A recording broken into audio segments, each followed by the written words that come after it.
नमस्कार साथियों, आपका हमारे YouTube चैनल द एजुकेशन पर हार्दिक स्वागत है। आज के इस सेशन में हम हिंदी साहित्य और व्याकरण संबंधित महत्वपूर्ण प्रश्नों को हल करेंगे जो बिहार शिक्षक भर्ती परीक्षा TRE 3 और यह स्टेट 2024 के दृष्टिकोण से बेहद उपयोगी क्लास होगी। तो देर न करते हुए चलिए सेशन की शुरुआत करते हैं। अगर चैनल पर पहली बार विजिट किए होंगे तो आपसे नम्र निवेदन है, सेशन को लाइक कर दीजिएगा। सेशन पसंद आए तो चैनल को सब्सक्राइब कर लीजिएगा और अपने दोस्तों में शेयर कर दीजिएगा। बेल आइकन को भी प्रेस कर लीजिएगा जिससे रोज की क्लास का नोटिफिकेशन आप तक पहुंच सके।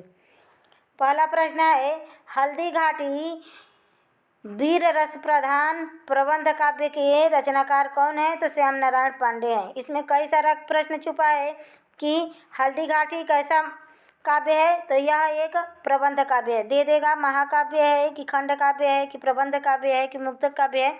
तो हल्दी घाटी कैसा काव्य है? तो एक प्रबंध काव्य है। और यह किस रस से ओतप्रोत रचना है? तो वीर रस से ओतप्रोत रचना है। और यह इसके रचनाकार हल्दी घाटी के रचनाकार कौन है? श्याम नारायण पांडे जी हैं। वैदेही वनवास के रचयिता कौन है? तो अयोध्या सिंह उपाध्याय हरिऔध जी वैदेही वनवास के रचयिता हैं। और इनका एक प्रसिद्ध महाकाव्य है प्रिय प्रवास। प्रिय प्रवास जिसमें कुल 17 सर्ग हैं और यह हिंदी का प्रथम महाकाव्य माना जाता है। बालकृष्ण शर्मा नवीन का सर्वप्रथम प्रकाशित काव्य संग्रह क्या है? तो कुमकुम है। कुमकुम बालकृष्ण शर्मा नवीन का सर्वप्रथम प्रकाशित काव्य संग्रह है। नेक्स्ट प्रश्न देखते हैं, उर्मिला प्रबंध काव्य किसका है? उर्मिला नामक प्रबंध काव्य किसका है? तो बालकृष्ण शर्मा नवीन का है। राष्ट्रीय सांस्कृतिक काव्यधारा की कृति त्रिधारा और मुकुल प्रसिद्ध कविता के रचयिता कौन है? तो त्रिधारा और मुकुल नामक कविता के रचयिता सुभद्रा कुमारी चौहान है। और इनका प्रसिद्ध काव्य है झांसी की रानी, जिसमें आप लोग सुने होंगे, बुंदेले हर बोलो के मुँह हमने सुनी इस कहानी थी, खूब लड़ी मर्दानी वह तो झांसी वाली रानी थी। इसके रचयिता भी सुभद्रा कुमारी चौहान है। सुभद्रा कुमारी चौहान का जन्म कहाँ हुआ? तो इलाहाबाद में हुआ। सुभद्रा कुमारी चौहान का जन्म कहाँ हुआ? तो इलाहाबाद में हुआ। एक भारतीय आत्मा किस कवि के उपनाम है? एक भारतीय आत्मा के नाम से कौन से कवि जाने जाते हैं? तो वह हैं माखनलाल चतुर्वेदी जी।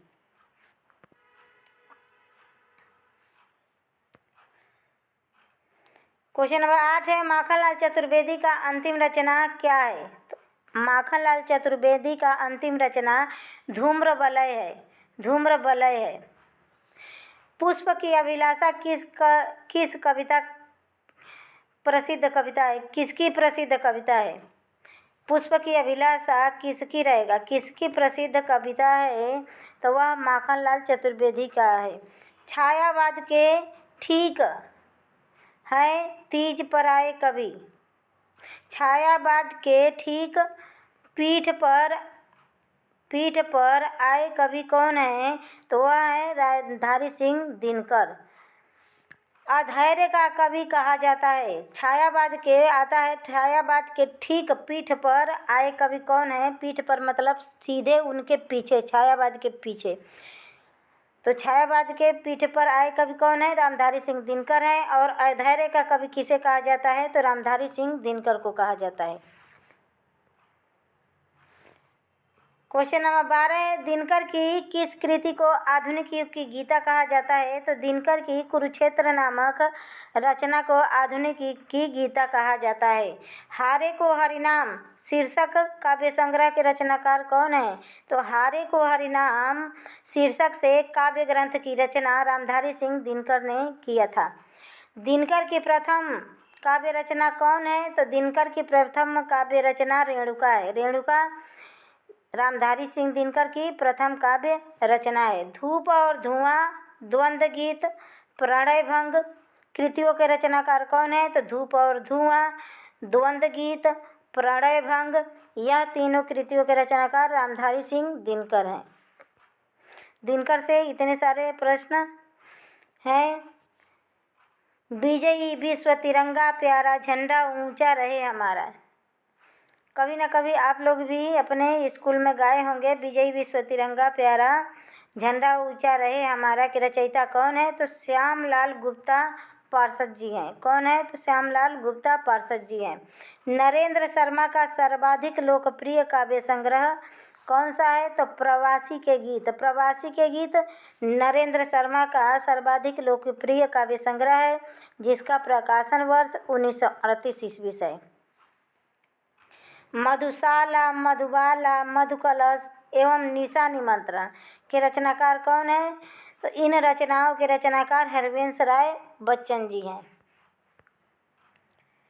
नेक्स्ट प्रश्न है, हालावाद के प्रवर्तक कौन माने जाते हैं? तो हरिवंश राय बच्चन हालावाद के प्रवर्तक माने जाते हैं। मांसलवाद के प्रवर्तक कौन माने जाते हैं? तो मांसलवाद के प्रवर्तक रामेश्वर शुक्ल अंचल माने जाते हैं। शोषकों का विरोध एवं शोषितों के प्रति सहानुभूति किस काव्य धारा की विशेषता है? तो शोषकों का विरोध और शोषितों के प्रति सहानुभूति प्रगतिवाद की विशेषता है। क्वेश्चन नंबर 22 है, प्रगतिवाद का संबंध किस दर्शन से है? तो प्रगतिवाद का संबंध मार्क्सवाद से है। नागार्जुन किस धारा के कवि हैं? तो नागार्जुन प्रगतिवाद के कवि हैं। युगधारा काव्य कृति के रचनाकार कौन है? तो युगधारा काव्य कृति के रचनाकार नागार्जुन है। वह कवि जो साहित्यिक हालकों में बाबा के नाम से प्रसिद्ध है, उन्हें किस नाम से जाना जाता है? तो नागार्जुन को बाबा उपनाम से भी जाना जाता है। क्वेश्चन नंबर 26 है, महावीर प्रसाद द्विवेदी। महावीर प्रसाद द्विवेदी ने आदिकाल को क्या नाम दिया? तो महावीर प्रसाद द्विवेदी ने आदिकाल को बीजवपन काल नाम दिया। कुमारपाल प्रतिबोध के रचयिता कौन है? तो कुमारपाल प्रतिबोध के रचयिता सोम प्रभु सूरी जी हैं। आत्मजयी के रचनाकार कौन है? तो आत्मजयी के रचनाकार कुंवर नारायण है, और यह आत्मजयी नचिकेता और यम के प्रसंग पर वर्णित है। क्वेश्चन नंबर 29 है, भारत भूषण अग्रवाल की किस रचना पर साहित्य अकादमी पुरस्कार मिला? तो भारत भूषण अग्रवाल को उतना वह सूरज है साहित्य कृति पर साहित्य अकादमी पुरस्कार मिला, और इसका प्रकाशन वर्ष 1968 ईस्वी से। 1978 ईस्वी में इनको साहित्य अकादमी पुरस्कार मिला, उतना वह सूरज है। 1968 ईस्वी में इनको साहित्य अकादमी पुरस्कार मिला, उतना वह सूरज है। पर खूटियों पर टंगे लोग काव्य संग्रह के रचनाकार कौन है? तो खूटियों पर टंगे लोग सर्वेश्वर दयाल सक्सेना का काव्य संग्रह है। सिद्धों का सही समय कब माना जाता है? तो सिद्धों का सही समय 9वीं सदी माना जाता है। अमीर खुसरो के गुरु का क्या नाम था? तो अमीर खुसरो के गुरु का नाम निजामुद्दीन औलिया था। उक्त व्यक्ति प्रकरण किस प्रकार का ग्रंथ है या कैसा ग्रंथ है? तो उक्त व्यक्ति प्रकरण एक व्याकरण ग्रंथ है। क्वेश्चन नंबर 34 है, वज्रयानियों का प्रभाव किस क्षेत्र में था? वज्रयानियों का प्रभाव किस क्षेत्र में था? तब पूर्वी भारत में वज्रयानियों का प्रभाव था। अपभ्रंश का वाल्मीकि किसे कहा जाता है? तो अपभ्रंश का वाल्मीकि स्वयंभू को कहा जाता है। हिंदुस्तान की स्तुति कहा गया है, तो हिंदुस्तान की स्तुति अमीर खुसरो को कहा गया है। भक्ति आंदोलन को ईसाइयत की देन किसने माना है? तो भक्ति आंदोलन को ईसाइयत की देन जॉर्ज ग्रियर्सन माने हैं।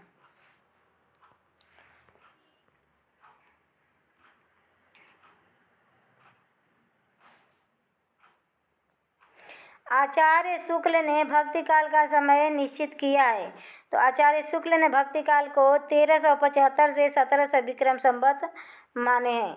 क्वेश्चन नंबर 40 है, सगुण भक्ति का आदि स्रोत ग्रंथ क्या है? तो श्रीमद् भागवत पुराण है। भक्ति काल को स्वर्ण काल सर्वप्रथम किसने कहा? तो भक्ति काल को स्वर्ण काल कहने वाले जॉर्ज ग्रियर्सन है।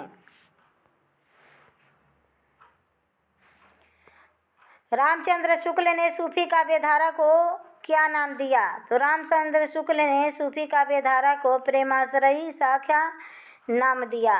प्रच्छन्न बौद्ध के नाम से किस दार्शनिक को जाना जाता है? तो प्रच्छन्न बौद्ध के नाम से शंकराचार्य जी को जाना जाता है।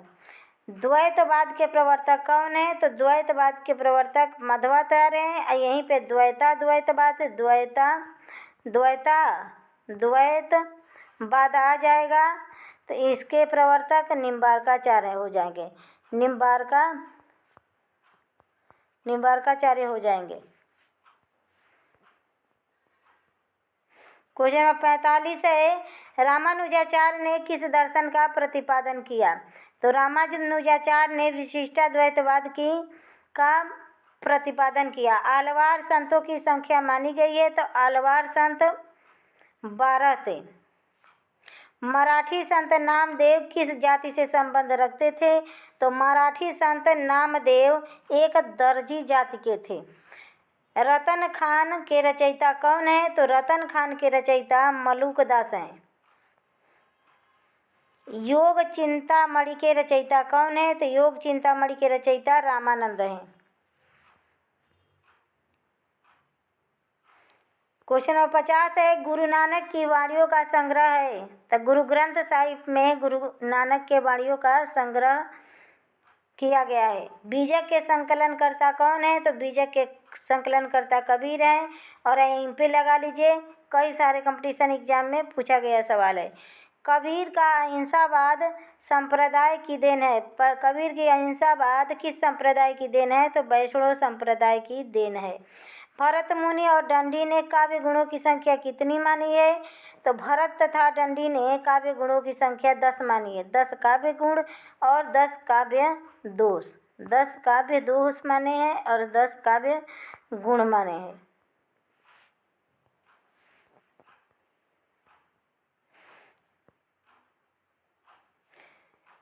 वेद व्यास ने गुणों की संख्या कितनी मानी? तो वेद व्यास ने काव्य गुणों की संख्या 19 मानी।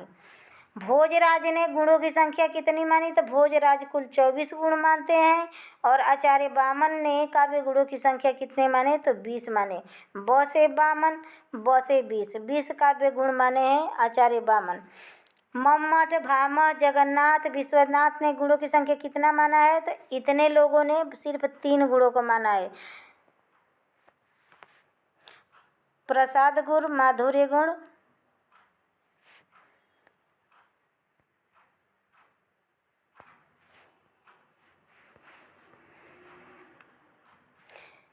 श्री गणेश का विलोम क्या होगा? तो श्री गणेश का विलोम इति श्री होगा।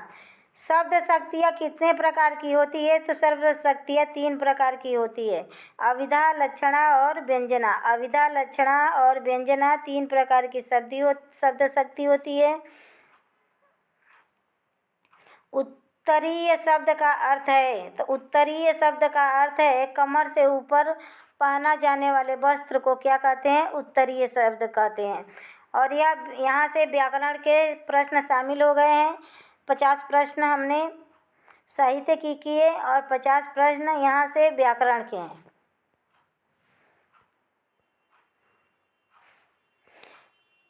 एक वाक्य का और अनेक वाक्यों में वर्णन करना। जैसे अधोवस्त्र का सही अर्थ क्या है? तो कमर से नीचे पहना जाने वाला वस्त्र क्या कहलाता है? अधोवस्त्र कहलाता है। और उत्तरीय शब्द का अर्थ क्या है? तो कमर से ऊपर पहना जाने वाले वस्त्र को उत्तरीय वस्त्र कहते हैं और कमर से नीचे पहना जाने वाले वस्त्र को अधोवस्त्र कहते हैं। IMP लगा लीजिए। श्वेतांबर का विलोम शब्द है, तो श्वेतांबर का विलोम शब्द दिगंबर है। जैन धर्म में 2 संप्रदाय चलता था, श्वेतांबर और दिगंबर। श्वेतांबर वो होते हैं जो श्वेत वस्त्र को धारण करते थे और दिगंबर वह होते थे जो नग्न अवस्था में रहते थे, दिशाओं को ही अपना वस्त्र मानते थे। कृपण का विलोम क्या है? तो कृपण का विलोम दानी है। कृपण मीन्स कंजूस होता है। हिंदी साहित्य का अतीत के लेखक कौन है? तो हिंदी साहित्य का अतीत के लेखक आचार्य विश्वनाथ हैं। आदिकाल को प्रारंभिक काल नाम किसने दिया? तो आदिकाल को प्रारंभिक काल नाम मिश्र बंधुओं ने दिया। राधा और प्रेम के युग का नाम भक्ति है। राधा और प्रेम के योग का नाम भक्ति है। यह कथन किसका है? तो आचार्य रामचंद्र शुक्ल का है।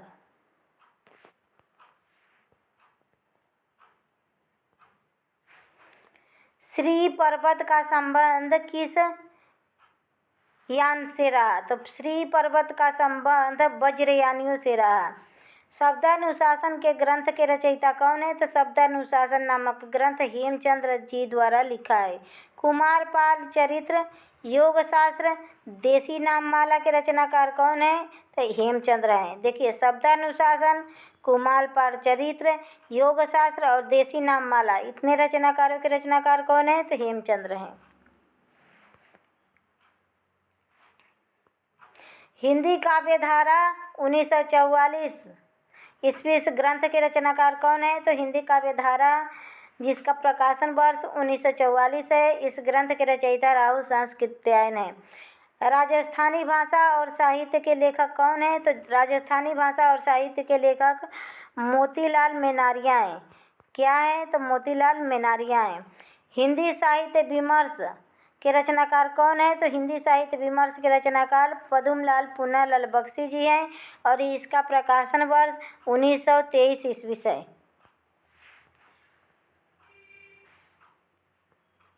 हिंदी साहित्य की पीठिका के रचनाकार कौन है? तो हिंदी साहित्य की पीठिका के रचनाकार डॉक्टर राजबली पांडे जी हैं। खच्चर, कुर्ता, चम्मच किस भाषा का शब्द है? तो खच्चर, कुर्ता, चम्मच यह सब तुर्की भाषा के शब्द है। किस भाषा के शब्द है? तो तुर्की भाषा के शब्द है। पपीता, पादरी, गिरजा, गोभी किस भाषा का शब्द है? तो पपीता, पादरी, गिरजा और गोभी यह पुर्तगाली भाषा के शब्द है। जहाज, कुर्सी, जलेबी, मौका, जहाज, कुर्सी, जलेबी, मौका किस भाषा का शब्द है? तो अरबी भाषा से यह शब्द लिया गया है। मुष्टि, श्मश्रु, मृक्षण शब्दों का तद्भव रूप क्या होगा?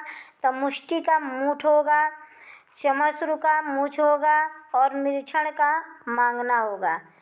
यह तत्सम शब्द है और यह तद्भव शब्द है। संस्कृत से हिंदी में ज्यों के त्यों जो शब्द प्रयोग कर लिए जाते हैं उन्हें तत्सम शब्द कहते हैं और जिनका अर्थ परिवर्तन करके प्रयोग होता है वह तद्भव शब्द कहलाते हैं। वृत्तक, स्फोट, पिपासा का तद्भव रूप क्या होगा? तब वृत्तक माने बड़ा होगा, स्फोट माने फोड़ा होगा और पिपासा माने प्यास होगा। गोबर गणेश, गीदड़ भक्ति, गोबर गणेश, गीदड़ भक्ति, साधु समाज, प्रयाग यह किस समाज के उदाहरण है? तो यह कर्मधारय समाज के उदाहरण है। किस समाज के उदाहरण है? तो कर्मधारय समाज के उदाहरण है। दुपट्टा, चवन्नी, पंच प्रमाण किस समाज के उदाहरण है? तो दुपट्टा, चवन्नी, पंच प्रमाण द्विगु समास के उदाहरण है। द्विगु समास में प्रथम पद संख्यावाची और उत्तर पद संज्ञा या सर्वनाम होता है। विमली, तपोवन, कनकफटा किस समास का उदाहरण है? तो बहुव्रीहि समास का उदाहरण है।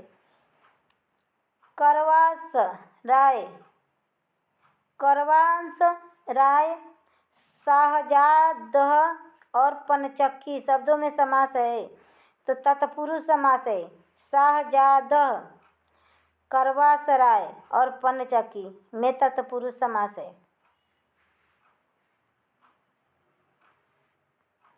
परोक्ष, बेशक, अपादमस्तक में कौन सा समास है? तो अव्ययीभाव समास है।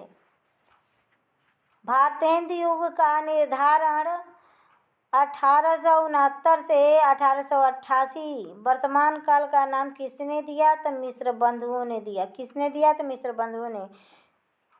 भारतेंदु युग का निर्धारण 1869 से 1888 वर्तमान काल नाम मिश्र बंधुओं ने दिया।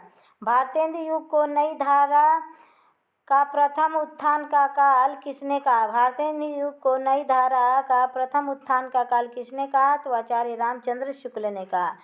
पौरोडी, श्यापा, गाली इसका संबंध किससे है? तो पौरोडी, श्यापा, गाली यह एक प्रकार की काव्य शैली है जिसमें कविताएं रची जाती है। क्वेश्चन नंबर 85 है स्त्री संघर्ष का इतिहास। आलोचनात्मक कृति किसका है? स्त्री संघर्ष का इतिहास आलोचनात्मक कृति किसका है? तो राधा कुमार का है। किसका है? तो राधा कुमार का है। स्त्री लेखन स्वप्न और संकल्प आलोचना किसका है? तो रोहिणी अग्रवाल का है। किसका है? तो रोहिणी अग्रवाल का है। सांप्रदायिक दंगे और नारी किस विधा की रचना है? सांप्रदायिक दंगे और नारी किस विधा की रचना है? तो यह एक आलोचना विधा की रचना है और नूतन सिंह इसके रचनाकार हैं। वृत्तिवर्तिका चित्रमीमांसा किसकी रचना है? तो वृत्तिवर्तिका और चित्रमीमांसा अप्पय दीक्षित की रचना है। अप्पय दीक्षित की रचना है। क्वेश्चन नंबर 89 है, पंडित राज जगन्नाथ किस शताब्दी के रचनाकार हैं? तो पंडित राज जगन्नाथ 17वीं शताब्दी के रचनाकार हैं। ननु शब्दार्थो काव्य की परिभाषा किसने लिखा है? तो ननु शब्दार्थो काव्यम काव्य की परिभाषा रुद्र द्वारा दिया गया है। तो आज का यह सेशन यही समाप्त हुआ। आशा है सेशन पसंद आया होगा। अगर सेशन पसंद आए तो प्लीज़ सेशन को लाइक कर दीजिएगा, चैनल को सब्सक्राइब कर लीजिएगा और अपने दोस्तों में शेयर कर दीजिएगा। नमस्कार दोस्तों, धन्यवाद।